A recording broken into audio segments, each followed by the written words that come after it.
सरस्वती जी महाराज द्वारा लगभग 1 वर्ष होने को है पूरे भारतवर्ष में गौ माता की रक्षा के लिए दौरा किया था। हर प्रदेश में जाकर के वहां की राजधानी पर एक गौध्वज की स्थापना किया था। उस गौध्वज की स्थापना का प्रमुख उद्देश्य यही था कि हमारी जो गौ माता है उसको राष्ट्र माता का दर्जा मिले, और ये केंद्र सरकार को करना होता है। और हमारी गौ माता को जो पशु की सूची में डाल रखा है, तो हमारे शास्त्रों में कहा गया है पशुओं न गावः, इसलिए पशु जो है, गाय जो है वो पशु नहीं है, वो माता है। तो पशु की सूची से निकाल कर गौ माता को माता की सूची में डाला जाए और माता के रूप में प्रतिष्ठित किया जाए, प्रतिष्ठापित किया जाए। इसका एक बहुत बढ़िया उदाहरण, जब जगतगुरु शंकराचार्य जी पूरे भारतवर्ष की यात्रा पे निकले हुए थे तो महाराष्ट्र भी गए थे। और महाराष्ट्र की सरकार ने जो है जगतगुरु शंकराचार्य जी की बात को ध्यान में रखते हुए उनकी बात को माना, और मानते हुए जो है उन्होंने राज्य माता का दर्जा प्रदान किया। भारतवर्ष की पहली महाराष्ट्र की एकनाथ शिंदे की सरकार थी जिसने शंकराचार्य जी की बात को मानते हुए राज्य माता का दर्जा प्रदान किया। तो एक प्रदेश सरकार का भी अपना प्रोटोकॉल होता है, उसका अपना एक अधिकार क्षेत्र होता है। हम यहाँ की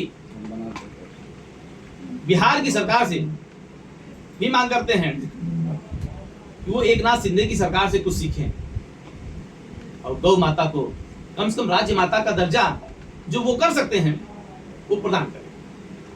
हमारे जगतगुरु शंकराचार्य जी अभी लगभग 2 महीने बाद जब 1 वर्ष पूरा हो जाएगा इस महावीर मंदिर में जो गौध्वज की स्थापना हुई है, तो आएंगे, गौध्वज वंदन करेंगे और ध्वज जो पुराना हो गया है उसको परिवर्तित करेंगे। हम पूरे भारतवर्ष में क्योंकि हम लोग देख रहे हैं जगतगुरु शंकराचार्य जी ने काफी चिंतन किया तो पाया कि आखिर क्या कारण कि इतने वर्षों से गौ माता को वो सम्मान नहीं मिल पा रहा है जो मिलना चाहिए।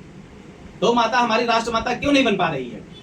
तो समझ में ये आया कि जब तक हम गौ मतदाता नहीं तैयार होंगे, जब तक हम गाय के लिए मतदान नहीं करेंगे, अभी तो हम लोग किसी दूसरे विषय पर करते हैं, जिस दिन हम गाय के लिए अपना काम शुरू कर देंगे उस दिन गौ माता राष्ट्र माता घोषित हो जाएगी। तो जगतगुरु शंकराचार्य ने फैसला लिया है कि जितने भी भारतवर्ष में प्रदेश हैं सभी प्रदेशों में 33 करोड़ गौ रक्षक तैयार किए जाएंगे।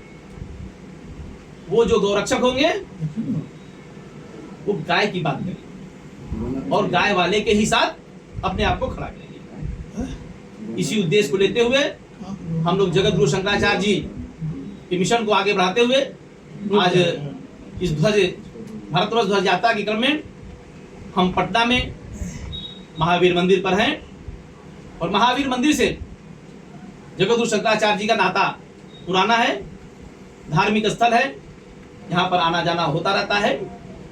तो जगतगुरु शंकराचार्य जी के आगमन की तैयारी की पत्रकार वार्ता है। जगतगुरु शंकराचार्य जी 2 महीने बाद यहाँ आने वाले हैं, उसी की तैयारी के लिए हम सब लोग यहाँ बैठ करके आगे की रणनीति बना रहे हैं। और आने वाले समय में हम आपको विश्वास दिला देना चाहते हैं कि निसंदेह गौ माता की सरकार बनेगी, गौ माता राष्ट्र माता घोषित होंगी। क्योंकि मैं आपको बता देना चाहता हूं कि महाराष्ट्र की एकनाथ शिंदे की सरकार ने जब गौ माता को राज्य माता का दर्जा प्रदान किया वो सरकार रिपीट हुई है। गाय के नाम पे सरकारें बनती हैं। मैं यही बताता हूं गुजरात में पूरी की पूरी सीटें एक दल जीत जाती है, लेकिन वहां एक प्रत्याशी ने कहा कि अगर मैं सदन में पहुंचूंगी गौ माता की बात को लोकसभा में रखूंगी। वहां की पूरी सीट एक दल जीतती है, लेकिन जो गाय की बात करने वाली प्रत्याशी थी वो अपना सीट वहां से निकाल लेती है। यानी कहने का तात्पर्य है कि गाय के नाम पर सरकार बनती है और गाय के नाम पे सरकार बिगड़ती है। तो ये चिंता की बात नहीं है, जो गाय का काम करेगा निश्चित उसको सब फायदा होने वाला है जो है।